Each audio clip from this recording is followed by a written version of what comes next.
Hello students, आज के इस वीडियो में आपको हिंदी का मॉडल सेट देने वाले हैं। इसमें हम टोटल यदि बात करें तो 30 क्वेश्चन का डिस्कस करने वाले हैं हिंदी का। आप क्वेश्चन भी देखेंगे कि किस तरह से 75 नंबर जो आपको पूछे जाएंगे। जैसे आपने देखा होगा वीडियो के माध्यम से कि स्पष्ट तौर पे बीपीएससी के जो चेयरमैन के द्वारा बताया गया कि क्वेश्चन का जो स्तर हिंदी का क्वेश्चन ऐसा नहीं रहेगा जितना आप आसान सोच रहे हैं। तो आइए 30 क्वेश्चन जो आप सभी के साथ एक हिंदी का मॉडल सेट आप सभी के सामने होगा, उसको हम बनाते हैं और देखते हैं कि आप इस 30 नंबर में कितना नंबर ला सकते हैं। चलिए, जैसे कि पहला क्वेश्चन आप देख सकते हैं, प्रिय वस्तु हाथ से निकल जाना के लिए मुहावरा बताओ। आपके पास 4 ऑप्शन है, लेने के देने पड़ने, अंधेरे घर का उजाला होना, कलेजे पर सांप और कलेजा काटना। इसका जो राइट आंसर हो जाएगा वो आपका हो जाएगा कलेजा काटना। अक्सर आपने सुना होगा जब घर से बेटी की विदा होती है तो अक्सर ये बोला जाता है कलेजा काटा, यानी हम अपने कलेजे के टुकड़े को दे दिया, अर्थात हमारी जो लड़की है वो कलेजे की टुकड़े वो अब हाथ से निकल रहे। तो इसका जो राइट आंसर हो जाएगा वो आपका घ हो जाएगा। बढ़ते हम अगले क्वेश्चन की तरफ। यहाँ आप देखेंगे कि 4 शब्द दिए गए हैं और इसमें आपसे पूछा जा रहा है कि किसकी वर्तनी जो है सही है। आपको चयन करना है, क्या आशीर्वाद जो शब्द लिखा है वो सही है, या फिर कवित्री, या अतिशयोक्ति, या फिर अधीन। आप लोग अपना अपना जो लास्ट में ये बताएंगे कि आखिरकार आपको 30 में कितने नंबर आए, कमेंट करके ज़रूर बताएंगे। टोटल इस वीडियो में आपको 30 क्वेश्चन देखें तो देखिए जितने सारे इसमें आप देखेंगे वो सारे के सारे गलत हैं। सिर्फ और सिर्फ कवित्री ये जो है सही है, इसका वर्तनी जो है वो सही किया गया। बल्कि हम बात करें अतिशयोक्ति या फिर अधीन, ये तीनों का तीनों गलत है। ठीक है, आशीर्वाद भी गलत है। बढ़ते हैं हम नेक्स्ट क्वेश्चन की तरफ। ये क्वेश्चन आप देख सकते हैं, हरा बिल्ली घास। आप यहाँ देखेंगे ये पूछा गया है। आपको हम हिंदी के जो सिलेबस दिए थे उसमें बोले हुए थे कि आपको छंद भी पूछा जाएगा, और देखिए यहाँ छंद दिए गए हैं और पूछा जा रहा है। क्वेश्चन है आपका कि हरी बिल्ली घास दौलती कलगी छरहरे बाजरे की, प्रस्तुत जो पंक्ति है कौन सा छंद है। तो इसका जो सही उत्तर होगा वो आपका मुक्तक। क्या होगा? मुक्तक। आपने चौपाई के बारे में अक्सर सुना होगा, जो हनुमान चालीसा होते हैं ना उसमें चौपाई दिए होते हैं। दोहा भी आप रहीम जी का दोहा जो अक्सर देखे ही होंगे, तो दोहा भी नहीं है और सोरठा तो नहीं है। तो ये इसका जो राइट आंसर हो जाएगा वो आपका मुक्तक हो जाएगा। ठीक है, बढ़ते हम अगले क्वेश्चन की तरफ। क्वेश्चन है, जिस पेड़ के पत्ते झड़ गए हो उसके लिए आप कौन से शब्द, यहाँ देखिए अनेक शब्द हैं और उससे आपको एक शब्द बनाना है। ठीक ना, एक शब्द। तो क्या उससे हम प्रपर्ण बोलेंगे, या फिर अपर्णा बोलेंगे, या पत्रहीन बोलेंगे, या फिर अपत्य बोलेंगे। तो देखिए अक्सर आप लोग इसमें क्या कीजिएगा, इसका राइट आंसर पत्रहीन लगाइएगा। लेकिन यहाँ कहते हैं झड़ गए, तो इसका क्या हो जाएगा? अपत्य। ठीक है, तो आप जिस तरह से सोचेंगे और कहीं ना कहीं हिंदी का क्वेश्चन इसी तरह से आपको मिलेगा। ऐसा नहीं कि आपसे जो है विलोम शब्द ही पूछे जाएंगे, तो बहुत ही आसान पूछ लिए जाएंगे। ठीक है, देखिए आगे यहाँ देखिए विलोम शब्द ही पूछा गया है, लेकिन विलोम का स्तर क्या है? बर्बर का विलोम क्या होगा? ठीक ना, यहाँ पहला है उर्वर, तो उर्वर तो होगा नहीं। ठीक है, इस अबर्बर, तो अबर्बर का क्या कोई मीनिंग नहीं निकल रहा है। सभ्य और सीधा, तो बर्बर का जो अपोजिट होगा ना वो क्या होगा? सभ्य। यहाँ बर्बर शब्द का तात्पर्य है कि क्रूर व्यक्ति, जो अलग तरह के हम कह सकते हैं क्रूर व्यक्ति का प्रयोग इसके लिए करेंगे, लेकिन इसका विलोम जो होगा वो क्या होगा? सभ्य होगा। बढ़ते हम अगले क्वेश्चन की ओर। देखिए यहाँ आपका क्वेश्चन है, क्रोध के लिए इन दिए गए पर्यायवाची शब्द में एक गलत शब्द है, यानी कि क्रोध का पर्यायवाची इनमें से कौन नहीं है? कोप। आप यहाँ यदि चौथा ऑप्शन देखेंगे तो कौप है, इसके बाद है स्वतत्व, अमरस, अमरस और रोष। रोष भी आपने देखा होगा कि किसी पर आप रोष प्रकट करते थे, अर्थात आप क्रोधी। कोप ये भी क्या है? क्रोध का पर्यायवाची है। अमरस क्या है? वो भी क्रोध का पर्यायवाची। लेकिन स्वतत्व, स्वत्व ये क्या है? पर्यायवाची इसके नहीं। अगला क्वेश्चन है, निश्चिंत होकर आराम करना। यहाँ आप देखेंगे मुहावरा बताओ। यहाँ दो मुहावरा आपको इस शख्स में देखने को मिला। पहला है, आप यहाँ देखेंगे कि कल पड़ना, दूसरा है हाथ मलना, घोड़े बेचकर सोना और आँख पथरा जाना। तो इसका जो राइट आंसर हो जाएगा वो घोड़े बेचकर सोना। अक्सर आप लोग इसका प्रयोग करते हैं और ये सामान्य मुहावरा है कि निश्चिंत होकर आराम से सोना, आराम निश्चिंत हो जाना, घोड़े बेच के सोना। ठीक है, बढ़ते हैं हम अगले क्वेश्चन 8 नंबर। थोड़ा तेज़ी से हम देखते चलते हैं। यहाँ है शुद्ध वर्तनी कौन है। तो देखिए इसमें उत्तीर्ण, आप लोग अक्सर उत्तीर्ण अनुत्तीर्ण पढ़ते होंगे, तो इसमें जो राइट उत्तीर्ण है वो आपका कौन है। तो चूँकि हम लोग क्या प्रयोग करते हैं, उत्तीर्ण यानी तो पर आप क्या करते हैं, जोड़ देते हैं, ठीक ना। और इसके लिए आपका जो उत्तर हो जाएगा वो आपका ए नंबर हो जाएगा। ठीक है, ये सभी उत्तीर्ण या उत्तीर्ण ये सब गलत है, ठीक ना। चलिए हम बढ़ते हैं 9 नंबर क्वेश्चन। 9 नंबर क्वेश्चन है, लगातार बारिश से उत्पन्न मच्छरों के प्रकोप से फैले मलेरिया के संबंध में शिकायत पत्र लिखना हो तो किसे लिखेंगे।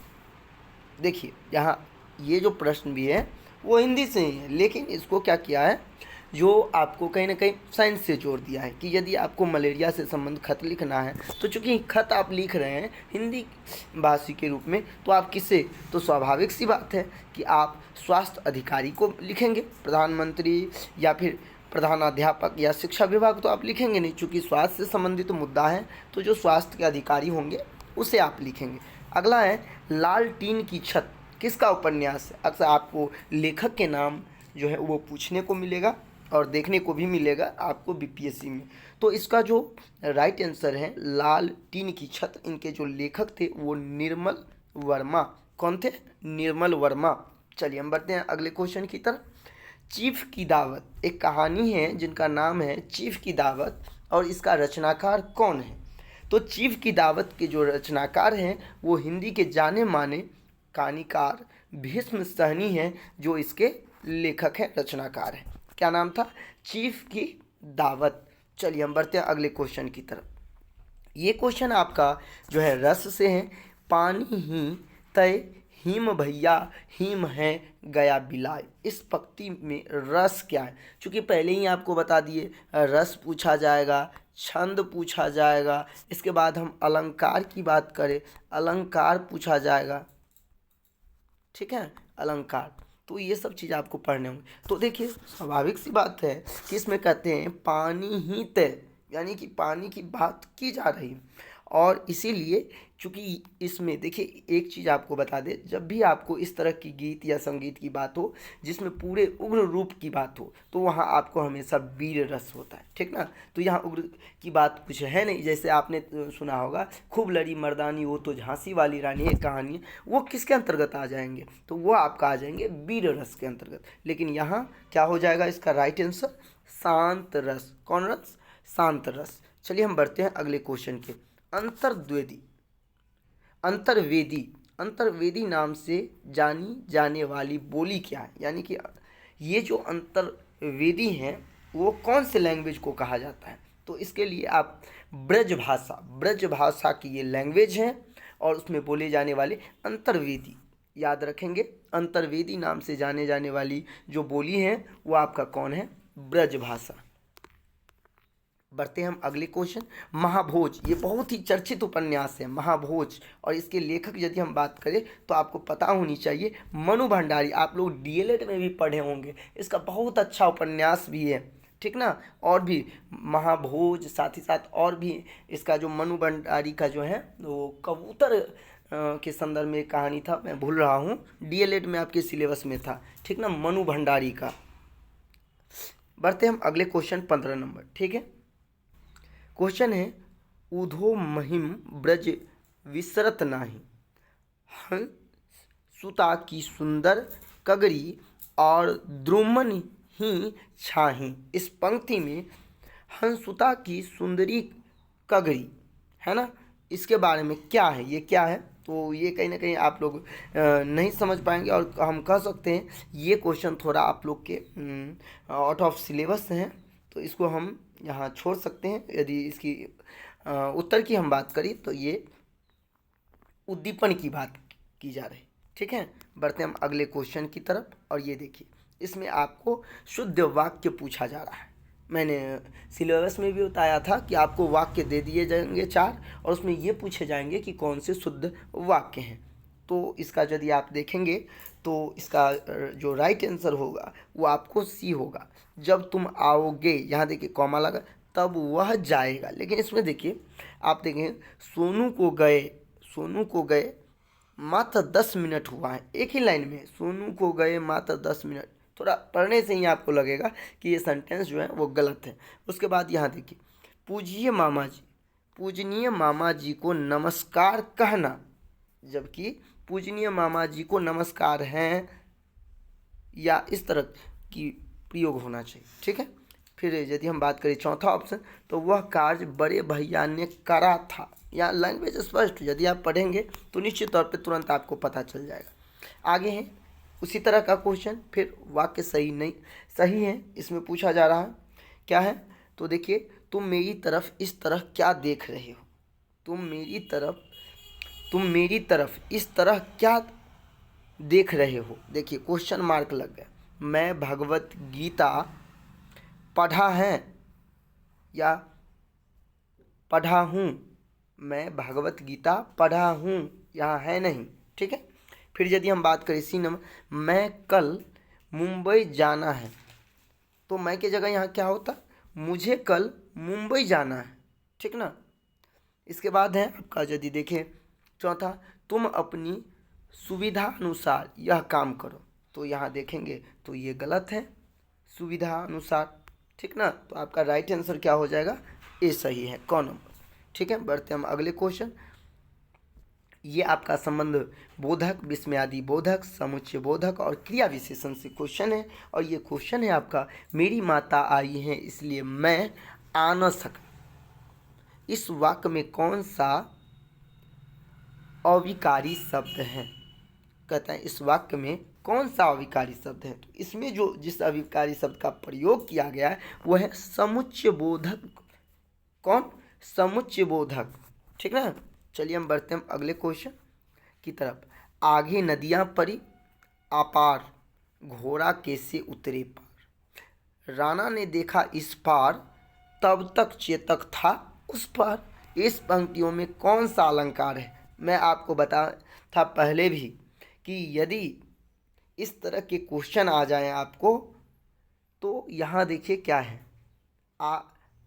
नदियाँ परी, आगे नदियाँ परी अपार, घोड़ा कैसे उतरे पार। तो ये जो है ना आपका, ये अतिशयोक्ति के अंतर्गत आ जाता है। लेकिन यदि हम बात करें, यदि यहाँ आप देखें यदि आप अनुप्रास अलंकार होता यहाँ, तो इसका सीधे तौर पे क्या हो जाता, अनुप्रास अलंकार। क्योंकि अनुप्रास अलंकार में सबसे बड़ी विशेषता है कि यदि एक ही अक्षर बार बार रिपीट हो रही है तो क्या होगा, अनुप्रास। लेकिन वो तो है नहीं, तो इसका क्या हो जाएगा, अतिशयोक्ति। अगला क्वेश्चन हम देखते हैं। ओफ, इतनी भयंकर गर्मी पहले कभी नहीं होगी। देखिए इस तरह के क्वेश्चन को आप तुरंत यहाँ देखेंगे, यहाँ एक चिन्ह दिया गया और इस चिन्ह का नाम ही है विस्मयादि बोधक। तुरंत आप पकड़ सकते हैं। जैसे ही आपको इस तरह का चिन्ह मिले, ये आप देख रहे हैं यहाँ चिन्ह, तो ये चिन्ह क्या है, विस्मयादि बोधक। ठीक ना। और उसे आप आराम से लगा, वैसे आप देखें तो संकेतवाचक यहाँ कुछ संकेत हो नहीं रहा है, न कोई संदेह की बात है और न ही विधि है। तो इसलिए वैसे भी इसका जो सही उत्तर हो जाएगा वो क्या होगा, विस्मयादि बोधक। ठीक है, बढ़ते हम अगले क्वेश्चन की तरफ। हिंदी भाषा में कुल कितने व्यंजन हैं। तो हिंदी भाषा में आपको पता होनी चाहिए कि टोटल 39 क्या है, व्यंजन है। ठीक है, अब बढ़ते हैं हम अगले क्वेश्चन की तरफ। समूहवाचक संज्ञा, बहुत आसान क्वेश्चन भी आपको आगे मिलेंगे। समूहवाचक संज्ञा का नाम बताइए। तो इसमें समूहवाचक संज्ञा चूँकि नल है, सभा है, सुनीता है, खुशी है, आप अक्सर पढ़े होंगे। समूहवाचक उस संज्ञा को बोलते हैं जो किसी खास समूह की बात की होती है। सभा में क्या होते हैं, कोई एक व्यक्ति तो होते नहीं, वो समूह का निर्माण होता है।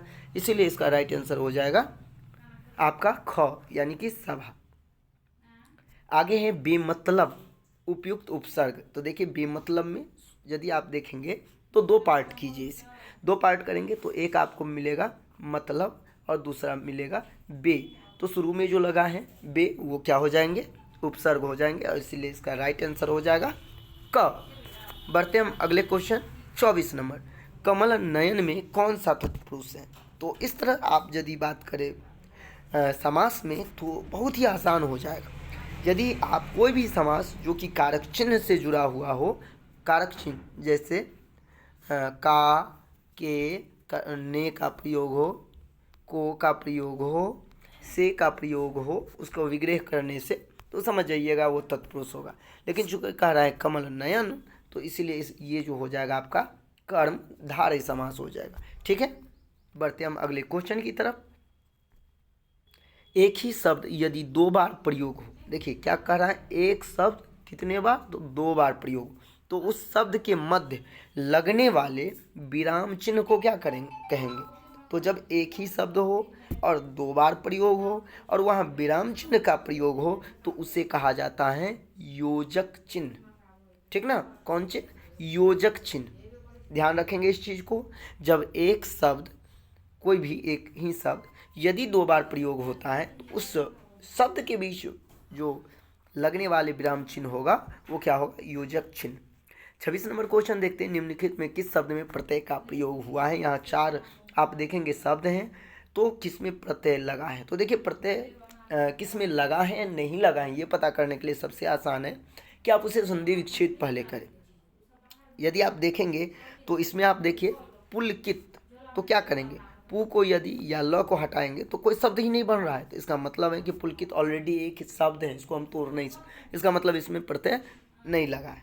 ठीक है, इसके बाद है अधिक। ठीक है, तो अधिक में भी प्रत्यय नहीं लगा है, चूँकि अधिक ऑलरेडी अपने आप में शब्द है। आगे यदि कोई शब्द लगता, यहाँ मैं मिस्टेक किया हूँ, शुरू में उपसर्ग होता है, लास्ट में प्रत्यय होता है। ठीक ना, तो फिर भी इसमें पुलकित ऑलरेडी अपने आप में शब्द है, तो इसमें तो प्रत्यय लगा ही नहीं। ऐसा नहीं करेंगे जो इसमें आप बोल देंगे इत प्रत्यय लगा है, ऐसा बिल्कुल नहीं है। इसके बाद है विचलित, तो क्या इसको कैसे आप तोड़ेंगे कि विच अलग इत अलग, नहीं होगा। लेकिन इसमें आप देखिए, यदि आप देखेंगे धनिक में, तो धन से बना है, धन में जो इक प्रत्यय लग गया तो क्या बन गया, धनिक बन गया। उसी तरह आपको विग्रह करना होगा और देखना होगा। ठीक है, चलिए हम देखते हैं अब आगे की क्वेश्चन जो कि संधि विच्छेद से हैं और इसमें पूछा गया है उज्ज्वल का संधि विच्छेद, और ये बहुत ही आसान है, अक्सर आप लोग बनाए भी होंगे। उत्तजोर ज्वल, उत्तजोर ज्वल क्या हो जाएगा, सी, यानी कि गौण नंबर। धुंधला शब्द विशेषण है, कौन सी, देखिए सबसे पहले धुंधला है, वो किसी की विशेषता बता रही है, गुण बता रहा है। ठीक ना, संख्या का कोई जिक्र नहीं है, क्रम का कोई जिक्र नहीं है, या फिर सर्वनामिक तो है नहीं।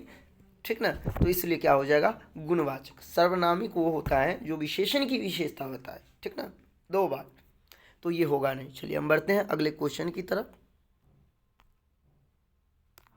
29 नंबर, तैरने की इच्छा को क्या कहेंगे। यदि किसी के अंदर तैरने की इच्छा है तो इसको एक वर्ड में मुझे बोलना है, तो इससे क्या बोलेंगे, तो इसे बोला जाता है तितिरसा।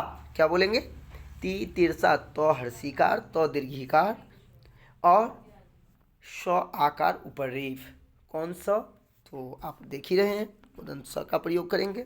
और लास्ट क्वेश्चन है ध्वंस का विलोम क्या होगा। ध्वंस करना, तो जब ये ध्वंस करना, वही चीज़ उसका समानार्थी, विध्वंस भी उसका समानार्थी है। इसके बाद विनाश भी उसका क्या है, समानार्थी है। सृष्टि इसका अलग मतलब है, लेकिन यदि उसका विपरीत देखेंगे यदि, तो निर्माण होता है। जैसे आप पढ़े होंगे कि फलाना शासक ने फलाने जो है विश्वविद्यालय को विध्वंस कर दिया और किसी ने उसका निर्माण किया, तो दोनों जो है विलोम हो जाएगा, निर्माण। आपने 30 क्वेश्चन देखा, 30 क्वेश्चन बनाने के बाद आपको क्या लगा कि कितने नंबर आपको आए, आप कमेंट करके ज़रूर बताएं। और इसी तरह आप हिंदी की क्वेश्चन देखना चाहते हैं तो निश्चित तौर पर आप इस वीडियो को लाइक करें और चैनल को सब्सक्राइब अवश्य कर लें, जिससे कि हिंदी से रिलेटेड जो भी वीडियो हम अपलोड करें आप सभी को एक एक करके मिल सके। धन्यवाद।